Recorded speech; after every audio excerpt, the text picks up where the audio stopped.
Hey everyone, this is Tim. Welcome back to Practical Healing Foods. Today I want to talk to you about seed time and harvest. In the Bible, back in Genesis 8:22, this is what the Bible states. As long as the earth endures, seed time, harvest, cold, summer, winter, day and night will never cease. So during creation up to this point until the end of time, seed time and harvest will always be the law that's of nature that's in this earth. So just like as a farmer takes a seed and plants it, he waits his time and then he reaps the harvest of whatever crop he has planted.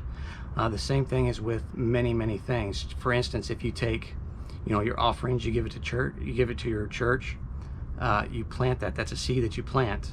You wait time, you'll get a harvest. It's just the principles of God that will work in this earth. It's principles of nature and spiritual principles as well. The same thing is true as if we take with our nutrition. If we put bad nutrition in our body that's not nutrition full, like junk food, bad foods, stuff that we're not supposed to be eating, that is a seed you place into your body.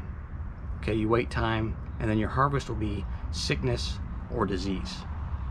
Okay, so the same is true as if you take healthy foods, nutritious rich foods, good stuff into your body. You wait time and you'll reap divine health, and you'll have a healthy lifestyle.